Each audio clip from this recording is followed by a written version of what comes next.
Okay. Radha Manohar దాస్‌కి నాకు ఒకటే question ఏందంటే, బంగ్లాదేశ్‌లో అంతమంది హిందువులు చనిపోతుంటే ఎన్నో కోట్లు 33,00,00,000 అంతమంది దేవతలు ఏం చేస్తుర్రు? అన్ని సంవత్సరాల నుంచి అన్ని పూజలు వీళ్ళకు మళ్ళా ఏంటిదది ఏమంటారు?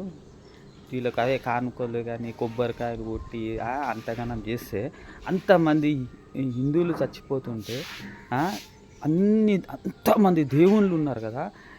ఎందుకు వాళ్ళని కాపాడలేకపోయిండ్రు అన్నది నా డౌటు. మరి అన్ని పూజలు చేసినాయి, అన్నీ వ్యర్థమైపోయినాయి కదా! శివుని ఆజ్ఞ లేనిది చీమనైనా కుట్టదు కదా! మరి అంతమంది హిందువులు చనిపోవడం కారణము శివుని ఆజ్ఞనా అని నా ప్రశ్న. సో మరి అంతమంది హిందువులు చనిపోవడం కారణం ఏంటిది? అన్ని పూజలు చేసి అన్నీ వ్యర్థమైపోయినాయి కదా! మరి అన్ని దేవతలు కాపాడలేని శక్తి ఉన్నాయా? అంతమంది 33,00,00,000 మంది దేవుళ్ళు ఏం చేస్తుండ్రు? ఎందుకు కాపాడలేకపోతుండ్రు అన్నట్టు అర్థమవుతుందంటే, ఎందుకంటే మన చాకంటి ఆయన చెప్పిండు కదా, ఏం చెప్పిండు? శివునికి పార్వతికి గొడవ అవుతుంది. పార్వతి ఎందుకు గొడవ పడుతుంది? ఎందుకు నాకు సబతిని తెచ్చినవు గంగనే, అదే మన ఇంట్లో అయినట్టు. ఎందుకంటే వాళ్ళ సంసారాలు వాళ్ళ కొట్లాటలో చాలా ఉన్నాయి, వాళ్ళు చాలా బిజీ. మీ ప్రార్థనలు ఏడాలతికిస్తారు, వాళ్ళ పెళ్ళిళ్ళు కావాలా, ఇంకిప్పుడు దేవతలు ఎన్ని పెళ్ళిళ్ళు చేసుకురో. కాబట్టి ఇవన్నీ ఒక కల్పన కథలాగా అనిపిస్తున్నాయి కదా. మరి సినిమాలలో అయితే దేవుళ్ళు ప్రత్యక్షమవుతారు, కాపాడతారు. మరి ఇక్కడ ఎందుకు ప్రత్యక్షం కాలే?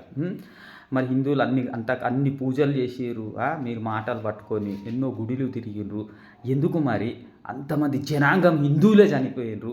మరి దేవుళ్ళు ఏం చేస్తుర్రు? దేవుళ్ళు ఎక్కడ పోయినరు? ఇది నా ప్రశ్న. సో చెప్పు అరే గుండుగా రాధా మనోహర్ దాస్. కానీ యేసు ప్రభు ఆయన గొర్రెలను కాపాడుతా అన్నాడు. మరి క్రైస్తవులని ఎందుకు కాపాడతలేడంటే, ఇప్పుడున్న క్రైస్తవులందరూ యేసు ప్రభుకు శత్రువు. ఇప్పుడున్న క్రైస్తవులకు యేసు ప్రభుకు సంబంధం లేదు, వాళ్ళని కాపాడుతా అని యేసు ప్రభు చెప్పలే. ఎందుకంటే యోహాను సువార్త 10వ అధ్యాయంలో కుల్లే చెప్పిండు, నేను నా గొర్రెలు నాకు తెలుసు, వాటికి పేరు పెట్టి వెలుస్తా, వాటికి నిత్య జీవం ఇచ్చుచున్నాను కాబట్టి అవి ఎప్పటికీ చచ్చిపోవన్నవాడు. కాబట్టి ఆ గొర్రెల దగ్గర వాక్యం వింటే బతుకుతారని యేసుప్రభు ముందే చెప్పేసిండు. వాళ్ళు చనిపోరని చెప్పేసిండు.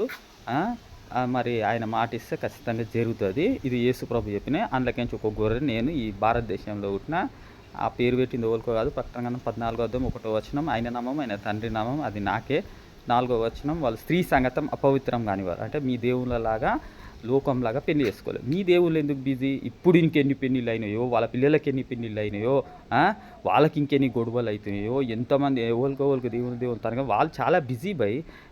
మీదేడంటారు, మీకోసం ఏడొస్తారు. కాబట్టి ఇవన్నీ కల్పిత కథల్లాగా అనిపిస్తున్నాయి. దేవుళ్ళు అన్ని పూజలు చేసి పాపం అన్ని పూజలు చేసి అంత తిరిగి గుడిల చుట్టూ తిరిగి వాళ్ళ దేవుని భక్తులకు అట్లా అయితే దేవుళ్ళు ఏం చేస్తారు? వాళ్ళు అంత బిజీ అయింది. అంత బిజీ ఎందుకు? ఎందుకంటే వాళ్ళ గొడవలు వాళ్ళకే చాలా ఉన్నాయి, కొట్లాటలు చాలా ఉన్నాయి. ఎక్కడ పోయారు? 33 కోట్ల అంతమంది దేవుళ్ళు. ఒక్క దేవుడు తలుచుకుంటే ఏదైనా చేయాలి. 33 కోట్ల దేవుళ్ళు నుండి అట్లా గమ్మునుంటే ఎట్లా? అందరు చచ్చిపోతారు కదా, ఒక్క మనిషి కూడా తావద్దు హిందువులకి. అంతమంది చచ్చిపోతారు అంటే అర్థం ఏంటిది? ఇదంతా ఉత్త కల్పిత కథలా కావా? కల్పిత కథలు అన్నది గుర్తుపెట్టుకోరి, ఏముండదు. ముస్లిమ్స్ని అనడం ఏంటిది? మీ దేవతలు ఏం చేస్తారు? ముస్లిమ్స్ కాదు కదా, ఎవ్వడు ఉన్నా కానీ ప్రపంచంలోకించి ఒక నిజంగా వాళ్ళ దేవుళ్ళు అయితే వాళ్ళ పిల్లలను కాపాడుతాడు. ఎవ్వరు ఏం చేయలేరు అసలు. నిజంగా వాళ్ళ దేవుళ్ళు అయితే వాళ్ళ పిల్లలను కాపాడతాడా లేదా? మరి ఎక్కడ పోయారు వాళ్ళంతా? Not matter for them. అందుకని గుర్తుపెట్టుకోండి, ఈ భూమండలం మీద ఈ సనాతన ధర్మం ఉన్నంతకాలం మాత్రమే శాంతి ప్రశాంతత ఉంటుంది. ఒక్కసారి స్వామి వివేకానంద చెప్పినట్టుగా ఈ భూమండలం మీద సనాతన ధర్మం అంతరిస్తే ఇంకా హ్యూమానిటీకి ప్లేసే లేదు. హ్యూమానిటీ లేని చోట ఇంకా డివినిటీ కూడా ఉండదు. కాబట్టి ఓన్లీ క్రియాలిటీ వాళ్ళ రియాలిటీ. కాబట్టి మనం అన్ని ఒకటేలేండి అని కబుర్లు మాత్రం చెప్పకండి. అది మాత్రం మానేస్తే అన్నీ శక్తి అవుతాయి. కాబట్టి అలాంటి సెక్యులర్ చెక్కలకి, అటువంటి సోకాల్డ్ నీచులకి మనం శ్రద్ధాంజలి జరుపుతున్నాం. వాళ్ళకి సెక్యులర్స్ కి శ్రద్ధాంజలి.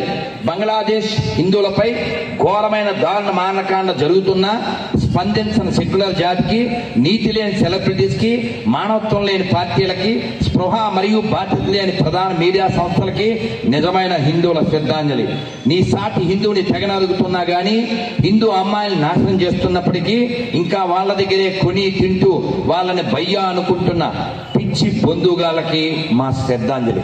ఒకసారి నుంచుని ఆ దరిద్రుని శ్రద్ధాంజలి జరుపుతాం.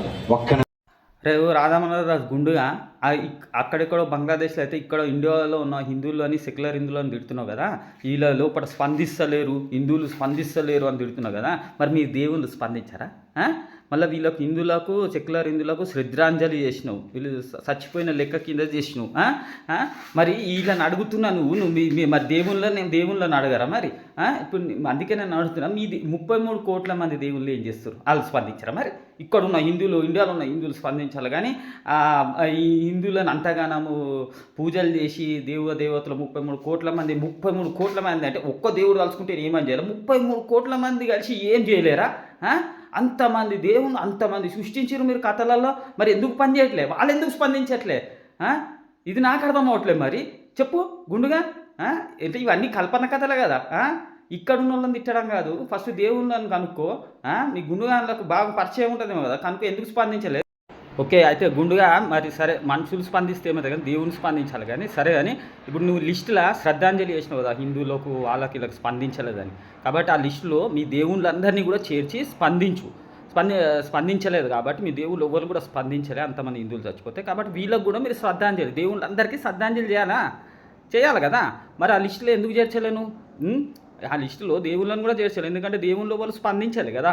కాబట్టి ఇప్పుడు ఒక లెక్కగా నువ్వు చెప్పిన ప్రకారం ఏంటంటే స్పందించలోని శ్రద్ధాంజలి అంటే వాళ్ళు చచ్చిపోయినాడు కింద లెక్క, అంటే వాళ్ళని చంపేయాలి. అయితే ఇప్పుడు మీ దేవుళ్ళందరినీ కూడా లిస్టులో ఉండరు కాబట్టి కాబట్టి ఎవరు కూడా నమ్మొద్దు అన్నట్టే కదా. ఇక వాళ్ళలో జీవం లేదు, వాళ్ళు కేవలం మనుషులు, వాళ్ళు చనిపోయారు, వాళ్ళ లోపల జీవం లేదు, వాళ్ళు కాపాడలేరని రాధా మనోహర్ దాస్ చెప్పినట్టే కదా ఇప్పుడు.